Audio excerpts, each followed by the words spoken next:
Hello, welcome back to the MCCT's Actor Profiles, where we will be discussing our upcoming plays and the people that are involved in them. Now, I'm Kenny Hertling, and today I will be joined by Jessica Marchbank.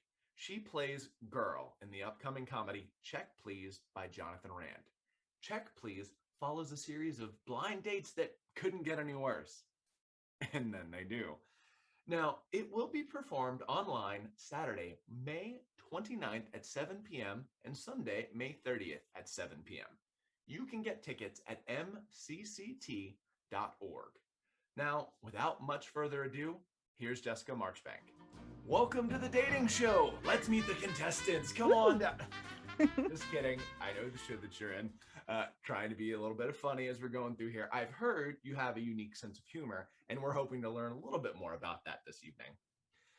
Now, we would like our audience to get to know you a little bit more, as well as the upcoming production. So we have a few questions for you. The first one, how did you get into theater? I fell into theater in some ways.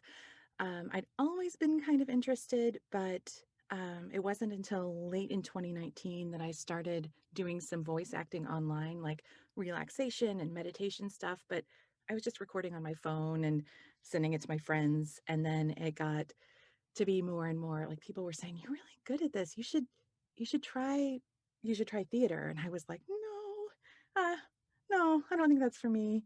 But I saw an audition for the Ed Wood show that was in 2019, and I auditioned for it, and I got a part that Russ McGee did. And that was exhilarating and exciting and wonderful. And then 2020 happened, and I kind of stuck a pin in it again. But when I saw this opportunity come up and that I could do this over Zoom, I just got real excited and decided, why not give it a try? Okay, awesome. Well, thinking about that then, when did you first want to be an actor or get involved?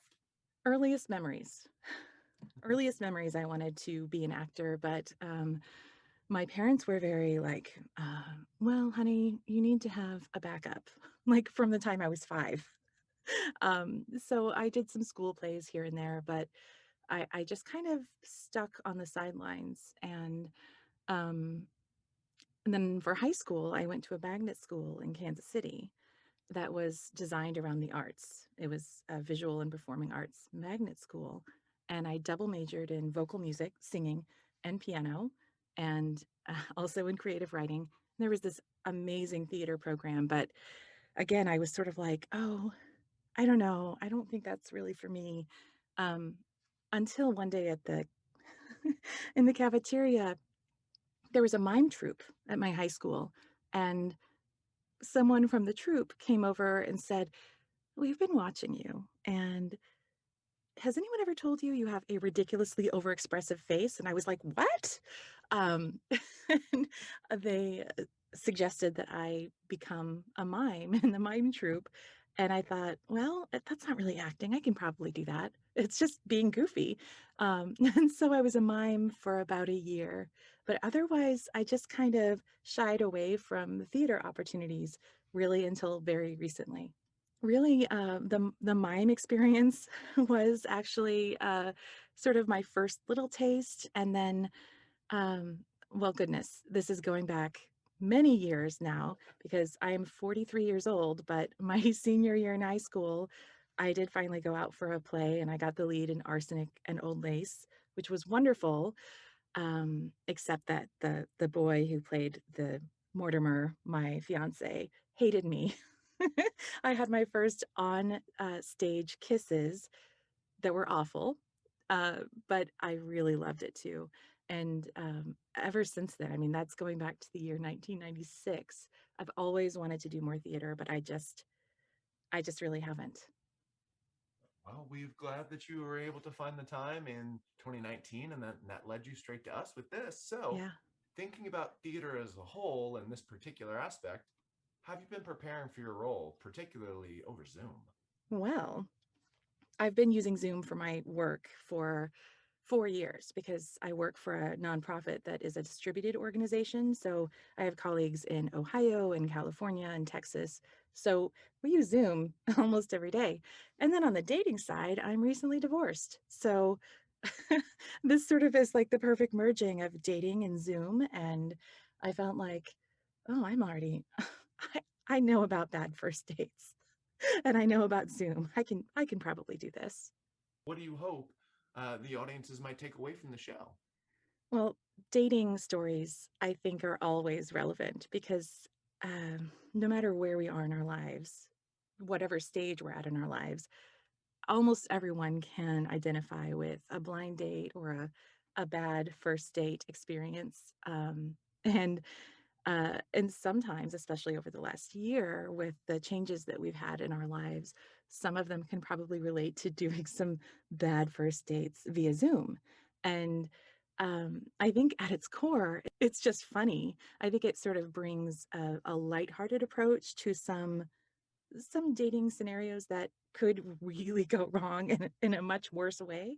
But there's a twist on it that I think will bring people lots of laughter. Awesome. So, when thinking about the show that you're in currently with MCCT, what advice would you like to give to anyone looking to get involved in community theater or for someone who wants to study acting professionally? Do you have any words of wisdom? Don't hesitate, just do it. Awesome. Seriously, I have friends and I know people who, they hear that I'm in a play and they're like, "Oh, I could never do that," or "I've always wanted to do that." And I'm just like, "Well, me too." And I waited 25 years and I really wish I hadn't. All it takes is just making an inquiry, doing an audition. You may, as I did, be very, very nervous in said audition, but you never know what you're going to experience if you don't try it. You've alluded to this just a little bit, but when you're not rehearsing or memorizing plays, what do you do? Well, I have a full-time job as I manage a nonprofit social services program at All Options here in Bloomington.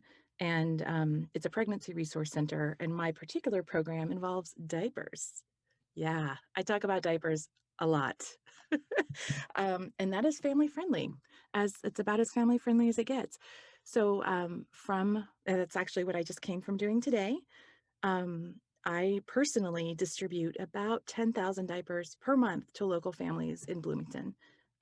Because we're such a tiny program, I'm the one who orders the diapers, I inventory them, I meet the semi truck in the parking lot, I unload the diapers, and then every Tuesday I distribute them contact free from our parking lot. So that keeps me pretty busy running the Hoosier Diaper Program.